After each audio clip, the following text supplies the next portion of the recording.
Ulan.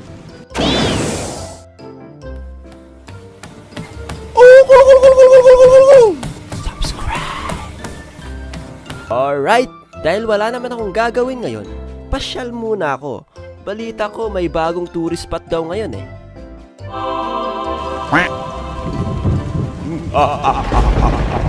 Sa tingin mo ba papayagan kitang sumaya dyan?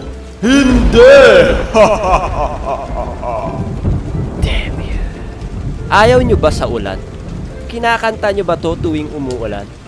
Rain, rain, go away, come again another day. Woo! Rain, rain, go away, come again another day. Woo!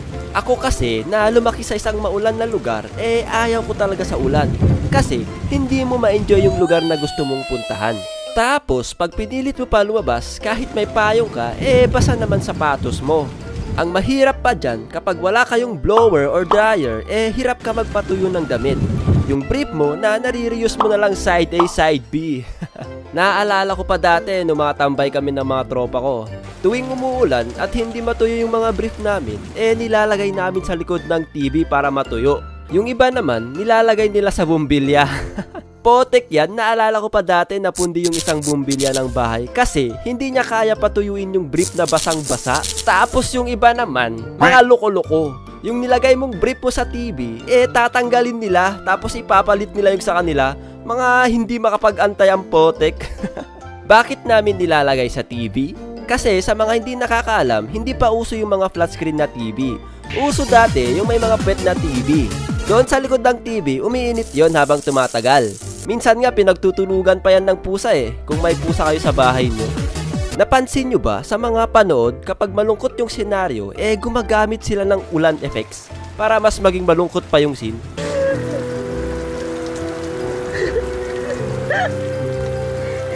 Hindi na ako papayag na ubusin mo ako ulit.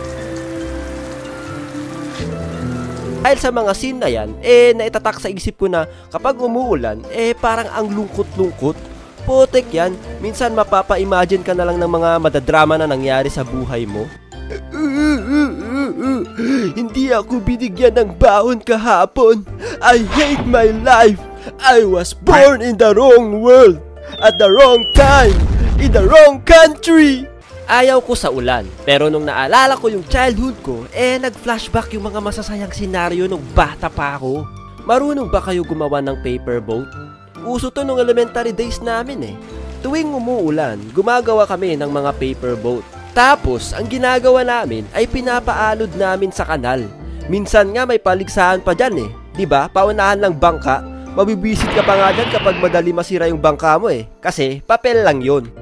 Meron pa akong ginagawa dati pag umuulan. Pag wala akong paper boat na nilalaro, ang pinaglalaruan ko ay walang iba kundi ang aking tsinelas. Mahal to pre, branded to. Bili to ng nanay ko. Pero may katangan akong ginawa sa tsinelas ko. Habang pinapanood ko siya sa tubig, sinasabayan ko din siya. Hinahabol ko at kinukuha ko kaagad para hindi ma-shoot sa kanal. Pero isang beses, nabigo akong kunin kaagad yung tsinelas ko at tuluyan na shoot sa kanal. What have I done? Bagong tsinelas pa naman nabili yun. Dahil sa nangyari, ay umuwi akong wala yung isang tsinelas ko. Komenasay, hindi ko naligtas yung partner mo. Iwan mo na ako. Gusto ko muna mapag-isa. Ang pinakamasayang gawin talaga dati pag umuulan, maligo mismo sa ulan. Woo! Habang bata pa, sa damuhan maghabulan, magtampisaw sa ulan. Woo! Lakasan mo pa! Ouch! Nakakatawa pa nga dati kasi gumawa ako ng DIY swimming pool gamit ang kulungan ng baboy. Wala na kasi nag-aalaga ng baboy nun, kaya pinagtripan ko gawing swimming pool yon. Kumuha ko ng mga bato para pangharang sa mga butas na pwedeng paglusutan ng tubig. After ko harangan, inantay ko tumaas yung tubig. Mabilis lang naman mapuno yon dahil sa tubig na galing sa bubungan. Nung medyo bataas na yung tubig, doon na ako nag-swimming. Ew! hindi ka ba natatakot magka-leptospirosis dyan? Hindi eh, di ko naman alam yung leptospirosis na yan dati. Tsaka nung bata ako, feeling immortal ako eh. May mga masamang naidudulot ang ulan, tulad ng baha, landslide, pero madami ding benefits ang ulan. Kasi ulan ang isang nagre-refill ng katubigan natin sa mga ilog, sa mga kagubatan, kung saan tayo kumukuha ng mineral water. Kung ikaw malungkot dahil umuulan, pero yung mga farmers natin ay masaya sila. Kasi nadidiligan yung mga tanim nila, which is kailangan para lumaki at magkaroon ng nutrients. Naalala ko nga dati binibili namin yung tubig per drum. Kapag tag-ulan, nakakatipid kami. Kasi yung tubig ulan, yun yung ginagamit namin pang laba. Minsan nga, pinangliligo pa namin yan Ang masaya pa kapag malakas ang ulan, suspended ang klase. Woo! Balitang ina! Dahil sa malakas na ulan ay suspendido ang klase mula preschool hanggang senior high school sa mga pribado at pampublikong paaralan ngayong araw. Yes! Ma, wala daw pasok. Sakto, wala akong maibigay na baon mo. Ouch! May masama at mabuti talagang naidudulot ang ulan. Kung ikaw ay malungkot kapag umuulan, marami namang paraan para sumaya. Tulad na lang ng pagtulog. Putek, sarap kaya matulog pag umuulan. Minsan nakaka-relax yung tunog ng ulan, di ba? Isa pang ginagawa ko kapag umuulan, bumibili ako ng ramen. Sarap! Or yung kahit normal na noodles lang. Iba kasi minsan yung sarap ng sabaw ng noodles kapag umuulan, di ba? Sabayan mo pa ng pagnood ng anime.